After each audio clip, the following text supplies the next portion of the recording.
A very warm welcome to CIO News presents Navigating India's Data Protection Bill webinar, where we talk about imperatives for businesses and individuals. And I'm very excited to announce Grant Thornton as a knowledge partner for this webinar. My name is Khushbu Soni. I am the founder of CIO News. And a few announcements before we begin. We aim to complete this in 60 minutes, so stay tuned with us. Feel free to ask questions in the Q&A window, and we will try to, address them. As most of you are aware that we do our monthly Tech Nuts quiz every month, which happens on the 23rd. But we decided to do it today on this topic. So post the webinar, we also have a Tech Nuts quiz happening on the same topic. So I request you all to also stay tuned for that. We have some exciting giveaways for the winners who win the Tech Nuts quiz. We also have curated this webinar for your learnings and where we talk about what are the typical trends, challenges. We will also be talking about the overview of the bill, the rights of data principals and the obligations of organizations, data localization, provisions for cross-border data transfer, safeguards that organizations must put in place. There are also discussions that will happen around importance of robust data security measures and reporting upon being breached, potential challenges that organizations may face in complying with the bill, penalties and enforcements, clarifying the responsibility and compliance requirements for data processors, and how the bill may affect various sectors, including e-commerce, healthcare, finance, and more. So on today's agenda, we have a small presentation from Akshay Garkil. We then have a panel discussion where we'll have Akshay as well as Kiran Bensekhar. We'll then take it up for Q&A and then the Tech Nuts quiz will take place. So this is our agenda for today's session. And I would now like to invite Akshay Garkil. Akshay is the partner and leader cyber at Grant Thornton. Akshay is a business leader with 2+ decades years of experience in information and cyber security spanning across various geographies, including India, APAC, Middle East. His areas of expertise range across relevant blend of cybersecurity, business, and practice management. His focus has been working with large financial institutes, including public and private sector banks, mutual fund houses, large exchanges, insurance companies, capital houses in India. Akshay, thank you so much for joining us today and taking our time and participating for this webinar and being our speaker for today's session. Thank you. Thank you so much, Khushbu, and thank you to all the audience for taking out time on a weekend, on a Saturday, and coming and listening to all of us. Another warm welcome from Grant Thornton to Kiran as well. Kiran, thank you for accepting the invite and coming and ready to come and share your thought process. So thank you for that. I'm just going to share my screen. I'll go ahead and start the presentation. Digital Personal Data Protection Act, which is an act right now, has received the President's assent and also is in the Gazette as of 11th August. As we speak, we've been hearing, and there are a lot of questions that essentially a lot of businesses are asking today in terms of, is this act, what are the rulemakings, what happens with the Data Protection Board, what is going to be their roles and responsibility, what happens to our business in terms of what we've been doing in the past, and so on and so forth. So we'll be happy to, both Kiran and I will be happy to take those questions. However, having said so, let's go through the act. I'm sure, a lot of you would have already covered, and attended various forums. So we'll try to keep it more forthcoming. We'll try to basically keep the conversation in terms of what should we preempt, and of course, what it really means for businesses with some touch point examples. So, of course, just to begin with, the Digital Personal Data Protection Act essentially, as we know, it's a principle-based law, and obviously it complies, or it basically entails to a comprehensive legal framework for managing digital personal data.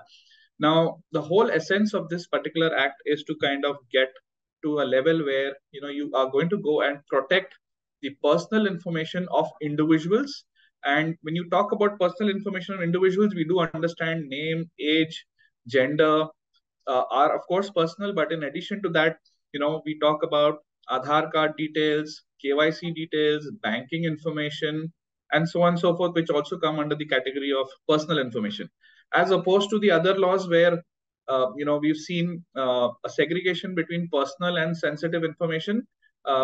This act essentially entails only the personal information as a category, right? So just to kind of give you a view, let's try and spend some time in terms of what this particular act is all about.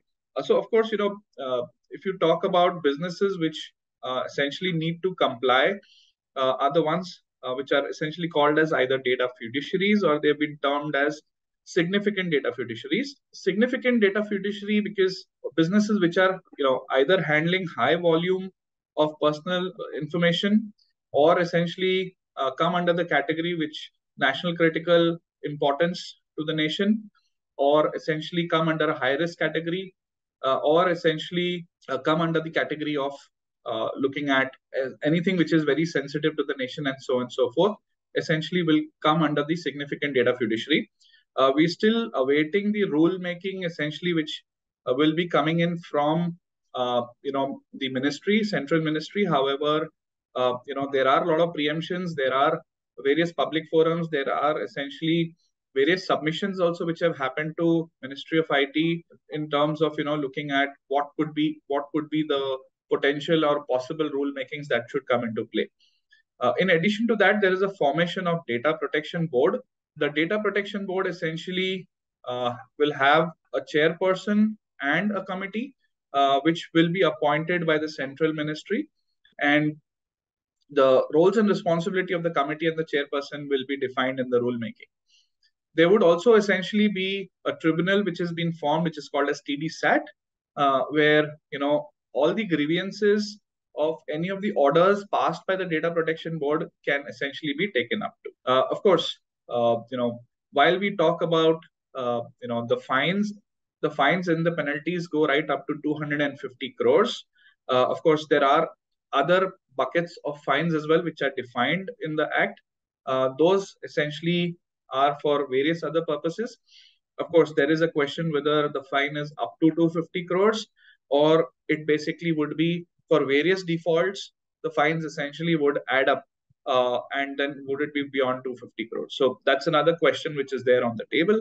From an applicability perspective, personal information or a digital personal information is nothing but any information which is online or on the computer, or which has been digitized. So even if you have a scanned copy essentially of a document which has been digitized and uploaded, that and would contain any personal information of employees, personal information of third party, personal information essentially of other stakeholders, then it would come under the category of personal information. We've also seen a concept of data processor. As we know, most of the businesses today essentially lie within the bracket of, most of the businesses today essentially are living in the world of collaboration. There are a lot of value-added services which basically work in conjunction with each other. So from that perspective as well, the third parties essentially would be categorized under the data processor. Say, for example,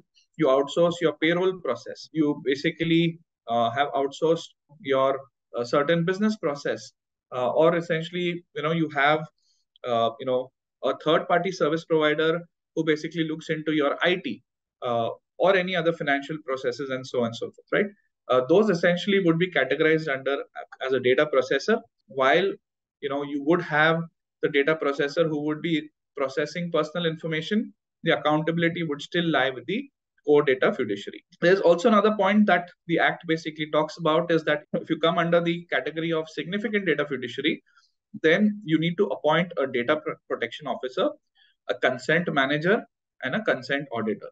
Of course, the data protection officer, again, the rules and the roles and responsibility of a data protection officer are yet to be formulated and essentially come out in the rulemaking.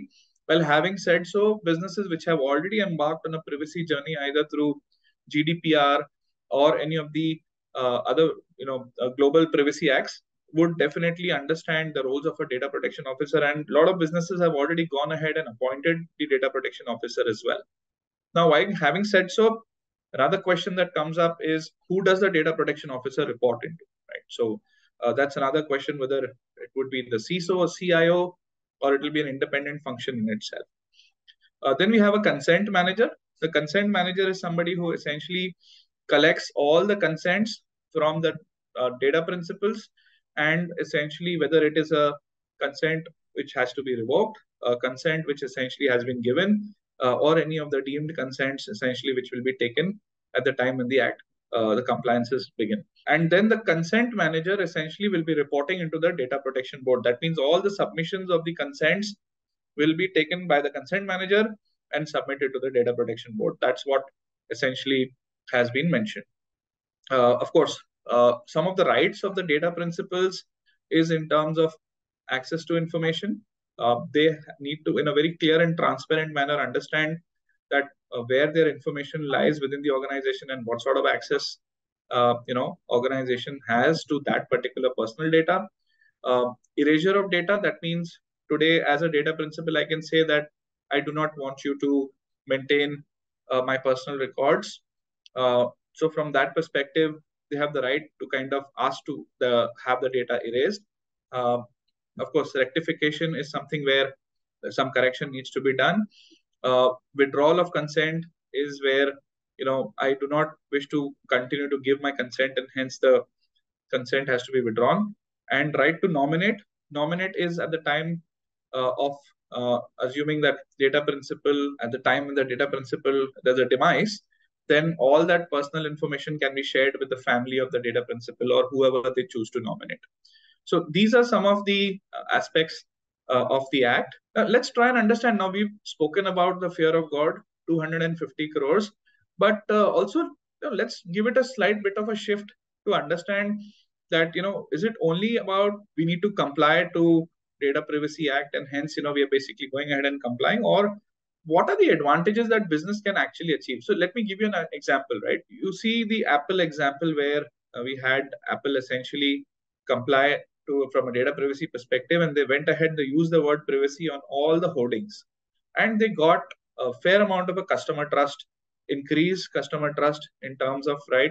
I mean, I'm comfortable to say that my email IDs will not be shared because those email IDs essentially will be masked, and that way at least I will stop having my email ID getting misused.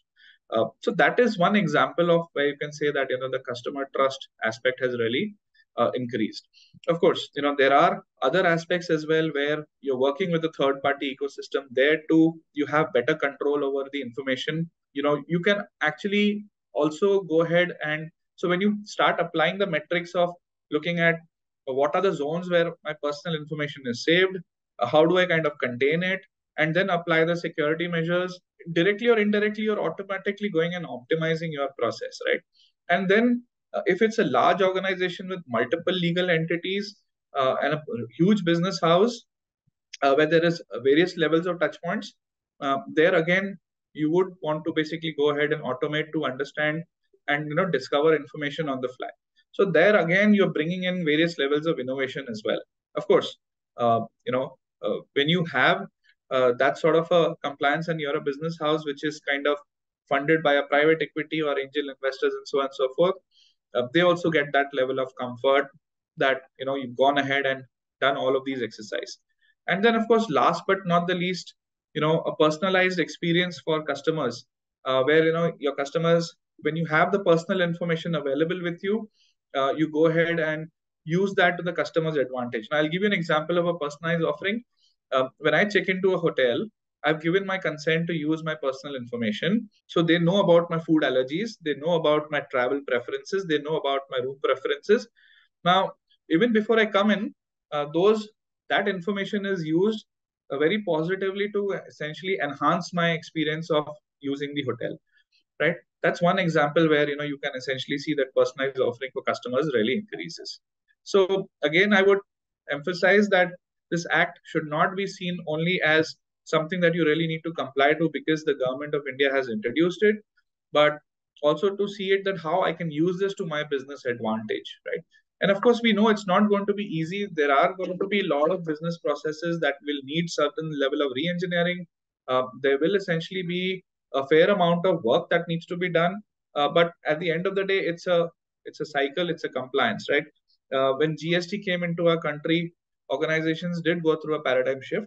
But of course, now they understand where they are after going through that cycle. Likewise, for GDPR as well, for businesses which had data of European citizens or were operating in Europe, even Indian multinationals had to go through GDPR compliance. This one is just to basically give you a very tangible experience of, how do you visualize both my functions and the key initiatives, right? If you look at the functions, of course, you have cyber, finance, IT, legal. First is to basically identify what are the data types, right? And against the data types, then look at, what are the considerations that you need to apply during your journey of compliance to DPDPA. Likewise, again, there are a lot of organizations which, embark on various initiatives. You've got, a payment ecosystem, you've got supply chain, you've got vendor due diligence. Organizations have embarked on a complete data governance perspective, where they want to get data driven, they want to visualize the information, they also basically want to digitize it, they want to bring in fair amount of advanced technologies such as AI, ML, and so on and so forth, right? When you bring in so much of sophistication, obviously there will be a fair amount of complexities as well. And just to add to the complexity, now you need to apply further data protection measures to make sure that all the personal information is not getting floated all across, and at the same time, we have enough control over it. Then, of course, the mergers and acquisition. If you look at the mergers and acquisition, organizations today either merge, demerge, depending on what is the growth trajectory and so on and so forth. We are living in the era where there's so many acquisitions happening. So again, what would be typical touch points to look at from a merger perspective? Whether you talk about legal agreements, you talk about shareholder details, you talk about the compliances, both regulatory, finance compliance, IT compliance, and so on and so forth. So a lot of personal information floating there as well. And last but not the least is the technology transformation. We have cloud adoption, we have digital adoption, and so on and so forth, where organizations are embarking on the journey of improving their stakeholder experience, their client experience, their employee experience, and user experience, and so on and so forth, right? So many digital assets are being developed today. So from that perspective as well, there would be different touch points which will keep evolving. It is important to basically understand how to pick up the personal information within those touch points. So this is just a view of example of how organizations can actually look at it. Let's see, in terms of what examples of what would be those touch points for different sectors. Say, for example, if you look at a banking and financial services, you have KYC data, you have account information, you have investment portfolio, you have credit histories, and so on and so forth, depending on whether you're a credit bureau organization or you're a bank or you're, an insurance company or a mutual fund house. That would basically vary from, say, an example, a hospitality or a travel, where you have payment records, you have loyalty programs, reservation communication, guest feedback, health data, right? As I mentioned, food allergies. So all of that, you will essentially have to look at which industry you belong to, which sector you belong to, what could be the various data types within your organization. So start mapping them from, doing a data discovery, picking out which are the pockets where essentially you have, personal information floating. Can you actually go ahead and contain that personal information to a specific zone? There is also a concept of data minimization. What that means is that while collecting information, you collect bare minimal information as much as required. For example, I can tell you the Privacy Act in Singapore essentially got businesses to kind of remove the marital status, because they said that marital status essentially is really not required for you to collect for various purposes in different industries. For some industries, for example, hospitality, again, how does it matter whether the guest coming in, what is the marital status of the guest coming in, right? So those kind of things. So you collect bare minimal information. So again, when you do a re-engineering of complying to DPDPA, data minimization as a concept also should be applied. Let's take an example of, say, consumer and industry products. You've got demographic information, you've got consumer purchase trends, transaction histories, payment data, of course, with point of sales terminals and so on and so forth. That also is collecting a lot of information, especially the card information and so on and so forth. Of course, organizations are PCI compliant, so card information and all will be encrypted and so on and so forth. But of course, you have the name and details which are written there. So how do you kind of deal with it, so to make sure that again there's a consent mechanism? So would you have some sort of a button to kind of click before you put in your card details, which will have consent taken to basically use the card details on purchase and so on and so forth, right? So that is where these are some of the examples on the touch points, really focusing on and speaking about how do you kind of improve the experience, your self experience as a business, your experience as an employee of an organization. How do you improve your experience as a third party a vendor or a partner? How do I increase my experience as somebody who essentially has been dealing from a, say, B2C perspective as a customer to the business and so on and so forth? The DPDPA should be looked at very positively. We've spoken about enhanced trust and reputation. I gave you the example of Apple. Improve customer loyalty. A lot of organizations will start, whoever working with the data processors, the data processing organizations will have their data fiduciaries come to them and say that, look, this is mandatory. We want you to get privacy compliant. Many times, if there is even at the time of GDPR, organizations which had to report to ICO on any breach that happened within 72 hours, they had back-to-back contracts with their third parties where they said that any breach happening from their end, which would have information where the data fiduciary as an organization would be responsible or accountable to the ICO. They essentially should report within 24 to say 36 hours, because then they have enough buffer time to do their own level of root cause analysis and then kind of report into and look at their breach prevention mechanisms. Where did it fail? Apply the learnings and then, of course, report to ICO. So that sort of back-to-back contracts also essentially will need some sort of a re-engineering. I spoke about innovation. Investor protection, of course, is very, very, I would say, important aspect. Today, organizations, investors coming into the organization will definitely bring this perspective as well. So businesses, who essentially have a fair bit of private equity stakes or have investor stakes in their organization should also take attention to that particular perspective. And I've given you an example of the personalized customer experience as well. So that is another aspect which one needs to take into consideration. My last slide, which talks about the adoption roadmap, a lot of questions around this in terms of how do we begin, where do we go from here, how much time required to comply, and so on and so forth. I'll put it this way. There has been a statement which has come in the press by the Honorable IT Minister, which says that please deem that from the time the bill became an act, the compliance obligations have started, right? However, having said that, we are still waiting for the rulemaking for clarity to come in terms of how much time would the businesses need. I can tell you anywhere between 12 to 18 months is what you can anticipate. Basis the perspective where we have seen certain submissions by certain business houses, formal submissions to the ministry in terms of large business houses being asked how much time do you really need. Submissions from 12 to 24 months have gone. Now, what gets considered and what will really come up is to be seen through the rulemaking. In any case, let's look at the adoption roadmap. While you see this as a straight line, I can tell you it is going to be an agile methodology. A lot of questions come up which says that I'm already GDPR compliant, so how would this impact me in a positive manner? I would say that both are principle-based act, and there are commonalities between both GDPR and DPDPA. So if you essentially have maintained the hygiene in your organization on GDPR for those common controls very comfortably, you can assume that yes, you will essentially have a fair bit of a mover advantage for DPDPA compliance. However, to each is its own. Each business will be unique to itself. So, you might want to kind of also look at how the controls in DPDPA plays across from your organization standpoint. So initially, we begin with a self-assessment.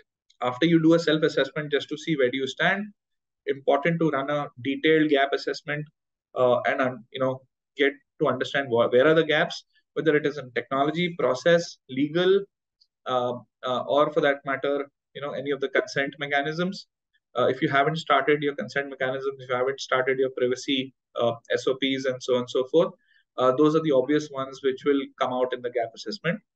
Then the implementation time frame in terms of how much time you would like to take. Some boards and businesses have decided to not only go ahead with the implementation but also bring in advanced tech so that the operations run smoothly at the time of business operations as well. In addition to that, then you start doing a readiness check. That's just to see how much are you compliant now after the implementation of the gaps which came out through the gap assessment phase, and then essentially go to the independent audit. You can expect that businesses will essentially face the audits from data protection board. The time is going to vary for each of the businesses. There has been some formal statements by the honorable minister which says that tech companies, social media companies, companies who are handling high volume of information will face the audit in the beginning. Startups, digital native explosion companies, and so on and so forth will small scale industries will receive some sort of a holiday, but the holiday is not going to be perpetual. Eventually, they will also need to face the audits. And then, of course, you need to do the relevant declarations in terms of your consents, your the total count of your employees in the organization, how many such third parties are you working with, and where all the personal information is being used by the third party. All of those declarations will come up. And last but not the least is the ongoing sustenance, right? So with that, I end my presentation. Khushbu, back to you. And thank you so much. Happy to take. Thank you so much, Akshay. Very insightful. Thank you. I think it covers and gives a lot of further information to this. I would now like to invite Kiran Balsekar to the panel. Hey, hi, Khushbu. Hi, Kiran. Need no introduction, but I'm going to take a few seconds to do that. Kiran is the Executive Vice President at Aegon Life. Kiran also leads the CISO division. So the tech and data governance and cybersecurity functions have been led by Kiran at Aegon Life. He has been in the industry for more than 20 years and has experience in IT management, strategy, delivery across various domains such as retail, banking, capital markets, and media. So welcome to the panel, Kiran. I have crafted certain questions. There are questions that have come up in the Q&A as well, Akshay. So during your presentation, there are a couple of questions that have come up. So I will, try to cover those as well as the questions that I have kind of curated. So I'll ask those as well. So yeah, I think to begin with, you've covered almost a lot of aspects, but how does DPDP define personal data? If you can share some light on that, what type of data are covered under the legislation, Akshay? Sure. Thank you, Khushbu. As I mentioned, in my presentation, when you talk about any personal data is about an individual, whose information is available on a digitized form, right? Now, today you're using an application. For example, I'm an employee of an organization and I have my salary information on the HR portal. I have my medical records, if at all, on the portal. I have my blood group. I have my phone number, my emergency contact numbers on the HR portal, and so on and so forth, right? That is my personal digital information, right? So that's the reason they're calling it as a Digital Personal Data Protection Act. Now, there are a lot of offline information as well, which is digitized, right? So that means I have a paper which has been scanned. That paper essentially, so for example, let's take an example of insurance company, and of course Kiran can throw more light on that.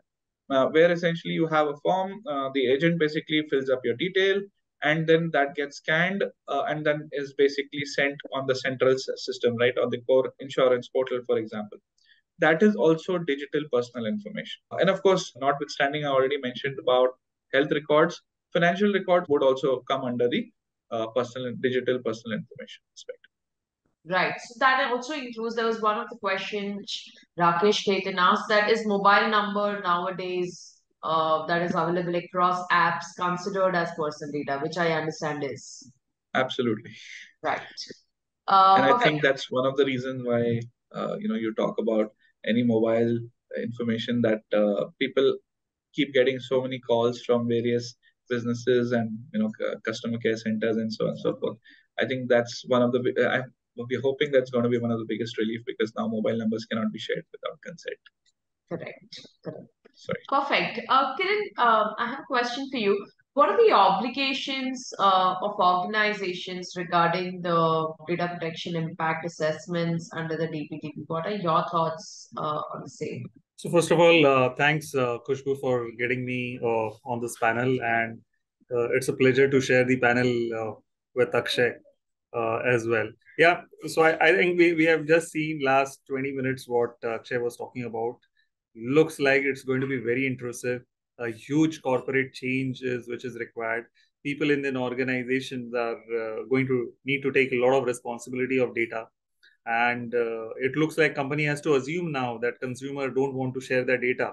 So the consent has to be very specific purpose for which the data is getting collected. So coming to your question, I think, yeah, we heard from Akshay as well, and also the organizations which are specifically getting classified as a significant fiduciary basis the high volumes or the essential category, or specifically the financial sectors which are being looked at.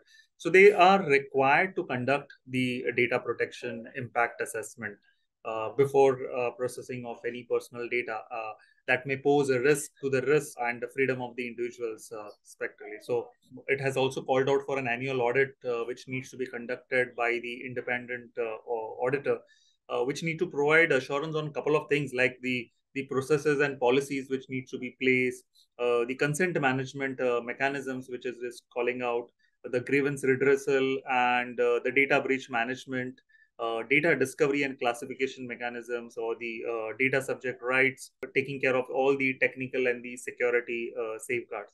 So there are some huge changes, I think, and where the legal, the tech, the infosec team is really going to be very busy in this aspect. But it does not need, like Akshay was talking about, to have a detailed rules to be there in place.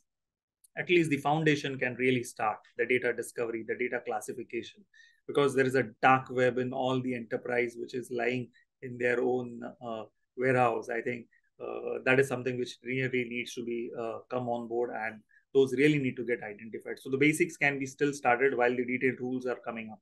So that's the foundation, I think, which organizations really need to start. Okay, thank you so much, Kiran. Akshay, I see a couple of questions on the Q&A, so I'm going to pick up those. So one of the question is, what will be the impact on B2B e-procurement and e-marketplace companies? And will the compliance and audit requirements differ between B2B and B2C firms? So if you want to take that up. Yeah, see, at the end of the day, if you look at it from an e-commerce perspective, assuming I'm a customer who basically goes to an e-commerce portal and essentially buys, I would be, first required to register. That's a process that, and then you put in your payment details, you put in your, you put in all the information that is required for your billing address, your shipping address, and so on and so forth, right? All of that is personal information. So the first is to be done is to kind of make sure that you have taken appropriate consents to use that, and at the same time appropriate safeguards to make sure that that doesn't get leaked out from your environment as an e-commerce player. Now, when we talk about e-commerce, we always visualize ourselves to the large e-commerce players, right? But I don't think this law is only applicable to the large e-commerce players, but to all e-commerce players. There are a lot of smaller organizations which have embarked into. And today, if you ask me, e-commerce, it's every business is an e-commerce here today. Whoever are into retail, whoever are into basically B2C, and of course to a large extent B2B as well. Or rather, let's call it as D2C. The reason we say that, because even if I'm running, say for example, a small mithai shop, they have also started doing online deliveries. The kind of personal information that they are also kind of processing is enormous, right? Idea is to kind of say that, okay, what is the size of the business? That's first thing. Second is to see that what is the level of personal information that they're processing. And third is a good practice is to apply the concept of data minimization, so that, they really don't need more information than required. They have to make sure that this product, this buyer, and the shipping address, right? Payment details, again, we have a concept of data tokenization. So once that comes into play, all the rules essentially which talk about from an RBI standpoint will supersede, is the understanding. So, if you're a payment gateway or you're a payment aggregator, then obviously you will have a tie-up with the e-commerce company, and all the rules and laws and regulations will apply, including data localization and things like that. On that, there was one question, like you mentioned, right? It's not only for the large players, it is also for the SMEs and SMBs. So there was one question, it says, specifically in the BFSI sector, the sheer cost of ensuring privacy of so much data throughout the life cycle of business is very high. So regulator mandated KYC counterbalances data minimalization.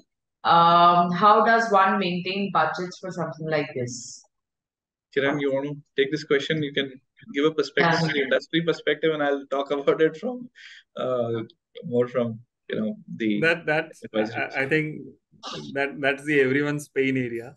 So exactly. I really don't want to touch upon, but I think that's a challenge which I think we have to all talk about the risk and reward, and we already know the risk with the penalties which it has been holding, and the industry have never seen such penalties resulting from the privacy or the tech perspective. I think this is a good starting point to start along, because that's the risk which the organization, the board, which holds. So I think it's all about risk and reward, which we have to really talk about. That's the language which board will also, because I'm sure the board really looks at from a top line and a bottom line, but now the risk management is also third line, which they are closely monitoring as well, and this all comes under the risk perspective. Absolutely. I totally agree with Kiran. As I said, see, the cost to compliance is inevitable, right? Let's start from there. But on a positive note, how can I derive a further ROI by showing myself as compliant will actually offset that cost from the compliance perspective, right? If I can talk that accounting language per se. But having said so, I think, what is really important is that businesses should start accepting that this is a big shift. India is essentially moving to third largest economy of the world, right? From that standpoint as well, how do I kind of embark on this cultural shift? Number one, how do I embark on my investor protection? And how do I embark on my customer experience, right? Let's focus on those three parameters. Once you kind of focus on those three parameters, I can tell you businesses will start excelling. And there will be an indirect ROI from a cost to compliance perspective as well.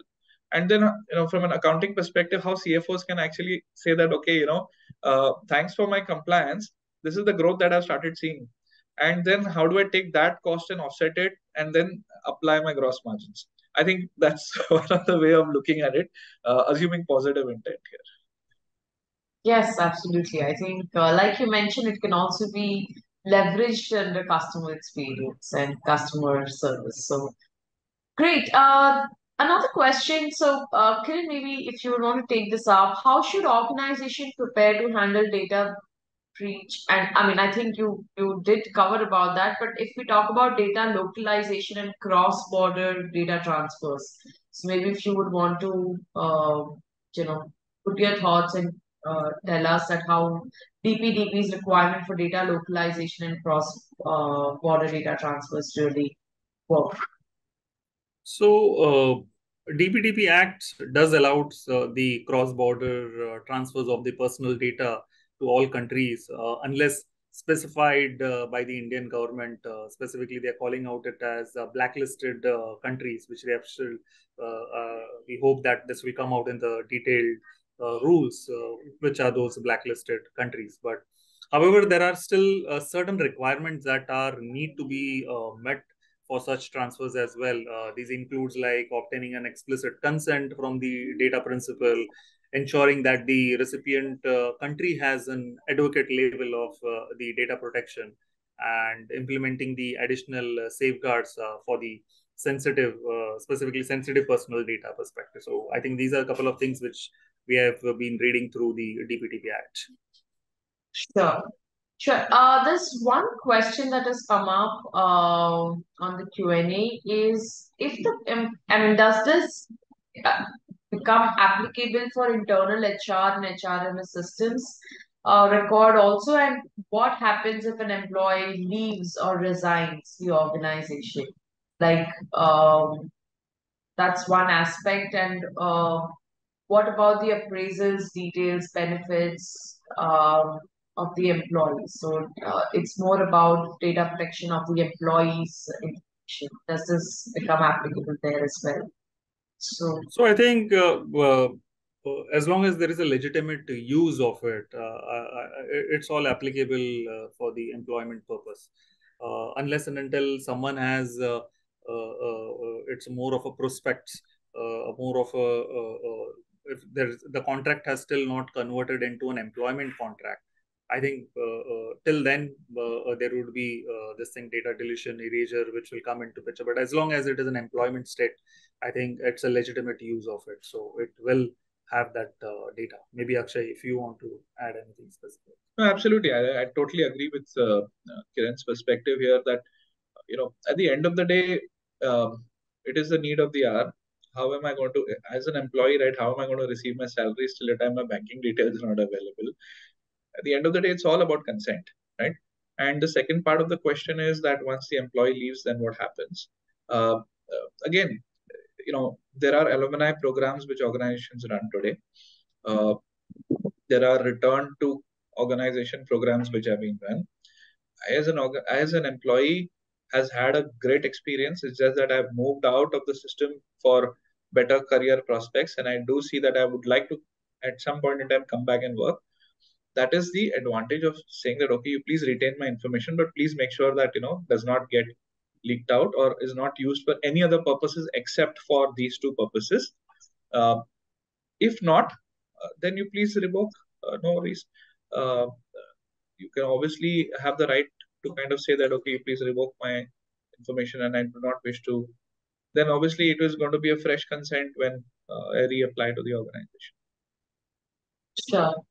And from a customer's point of view, there's a question, which central authority does customer report to for the breach on data protection by any organization? Customer, there are going to be two things here, right? One is going to be the data protection board will have a grievance cell where employees or individuals can write to the grievance cell. But what is really important to understand is that the complaint essentially has to be very legitimate and within the framework of the law. There is a provision of having a fine for the data principals as well, up to 10,000 rupees per complaint if the complaint does not turn out to be legitimate or is proven to be illegitimate. So that is something that individuals need to take into consideration. Sure. I mean, I had so many questions myself also drafted, but I see so many questions coming up on the Q&A, and I think they are more important to be answered. More than happy to answer as given the purview of time. Both Kiran and I will be happy to answer. But if not, then at least we can respond to them offline as well. Sure, sure. I'll just take up one more. So there's one for Kiran specifically. What could be couple of major changes while responding to global RFPs due to the DPDP Act? Question looks quite open-ended, Yeah. actually, but it also depends upon what are you responding, what are you sharing out for that perspective. Because RFP, end of the day, unless and until it is responded in line with the requirements, it's never going to turn out to be a win deal. So it's all depends upon. So I think this question need to be more specific. Specific. Yes, sure. Just one question. Actually, so biometrics and face recognition, retina scans become common in enterprise businesses as a part of employee management and even at the healthcare segment, right? So that includes as a part of sensitive data, and a lot of this data is also linked to the Aadhaar and PAN card detail. What's your view on that? I would say there's nothing called as sensitive in DPDPA. It's all personal. Right. So yes, biometric, facial recognition, pictures taken, all of that essentially is going to come under the purview of. So when you have contracts, right, you have witness sections, you have authorized signatory sections, you have the Aadhaar PAN card details attached with it, you have their picture attached with it, and if at all that document is registered, then we know the process of registry, which will again entail all the facial recognitions and thumbprints and all of that. All of that is personal, right? And definitely has to apply the same security controls that you would apply to the other personal. There's one question from Vishal Bhatia. He's the CDO of Canada Bank. Vishal asked for bringing customers to their digital platform. We are sharing campaigns. So they're sharing campaigns. Is it as per policy? I think it is, right? As long as it has a consent. Could you just elaborate? I mean, when you say running campaigns, this is for promoting the bank. Yeah, I think that's what it says. Vishal, you can correct me again if not. So it says for bringing customers to digital platform, we are sharing campaigns. Is it as per policy? Yeah, see, I can put it this way, and I'm assuming that the campaigns are to basically promote the bank, promote the services, encourage customers to sign up with the bank, and so on and so forth. While you do so, I don't think you are sharing any personal information in those campaigns. It's not like XYZ Bank says that, look, Kiran is my customer and here is his account number and he's a happy customer. Even if I'm talking to Kiran, I've taken his consent that, Kiran, can you please, on behalf of me as a bank, can you put in some good words, right? So customer experience, what has been your experience with the bank and so on and so forth. The only thing that is personal here is Kiran's face and Kiran's name.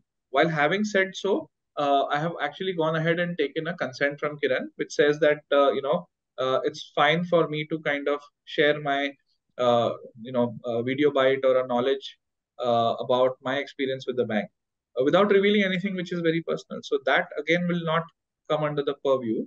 But again, to each is its own, depending on what's the nature of the campaign. We're happy to take this question offline as well and have a conversation. Kiran, anything you'd like to add here? Yeah.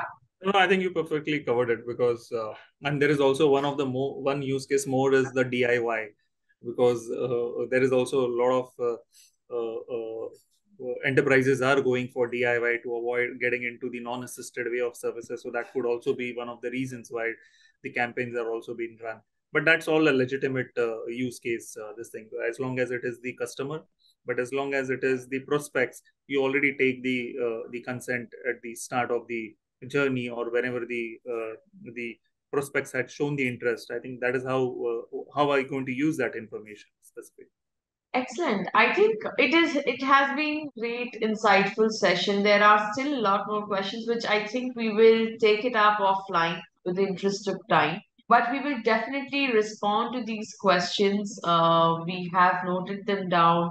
We'll share it with the GT team as well as Kiran, and we'll get your responses. Thank you so much, Akshay and Kiran for taking out time and being part of the panel. We will do a small quiz that's for all our participants who's joined us today as a part of TechNuts quiz. On the same topic, we'll have a quiz running. for today, I think this was great. Thank you so much. I see a lot of questions that have come up in the Q&A. We will try and address them. We'll reach out to the speakers and get you all the responses that you've asked. Your certificates will be emails to you. I hope this was insightful, and I look forward to doing many more sessions on various topics, which will help all of you all. So thank you. And do watch today's India Pakistan match and enjoy from your homes or from the stadium. Thank you so much.